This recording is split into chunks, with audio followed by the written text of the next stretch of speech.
Los errores de diciembre, un cuarto de siglo.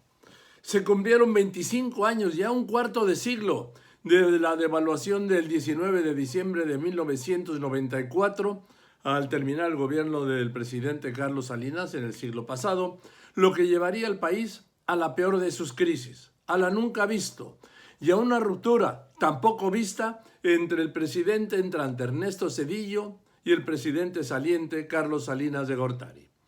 Aquel 1994 había sido su annus horribilis a Carlos Salinas como presidente de la República de 1988 a 1994. Inició el 1 de enero con la irrupción del EZLN.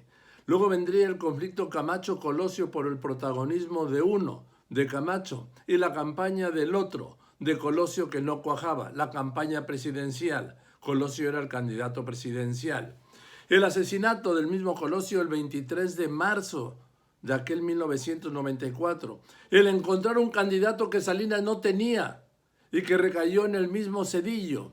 El homicidio de José Francisco Ruiz Massieu, quien iba a ser el coordinador de la bancada mayoritaria del PRI, allá en la Cámara de Diputados. Esto fue el 28 de septiembre, ahí en la calle de la Fragua, por el Sambors de la Fragua, por el Monumento a la Revolución. Y hubo una reunión el 20 de noviembre, después del desfile del aniversario de la Revolución, en casa de Carlos Salinas en Bosques de Tlalpa, en la que Zedillo le planteó la necesidad de devaluar el peso que venía muy presionado por allí de los 3 pesos 50 al dólar, a eso estaba 3.50, y las reservas que habían estado en su punto más alto en febrero con más de 28,000 millones de dólares, en su punto más bajo, 10,000 millones. Salinas se opuso diciendo que no tenía tiempo, que no le daba tiempo para operar la devaluación, no sin razón, le quedaban 10 días de gobierno, pero la condicionó a que Pedro Aspe permaneciera un año más en la Secretaría de Hacienda con una carta renuncia firmada y sin fecha, a lo que Zedillo se opuso. Allí estaba presente el sucesor del mismo Aspe, Jaime Serra, y se fueron sin acuerdo. Los primeros días del nuevo gobierno, diciembre del 94, no fueron fáciles, al contrario.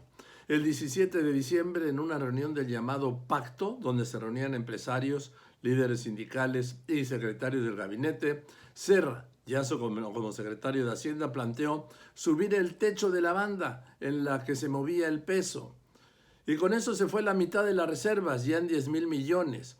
Y el peso se quedó por los 5,000. Y el peso amaneció pegado al techo. De inmediato se eliminó el esquema de la banda, se abrió el mercado y el peso quedó al juego de la oferta y la demanda, superando los 6 pesos, $1, una devaluación de casi el doble.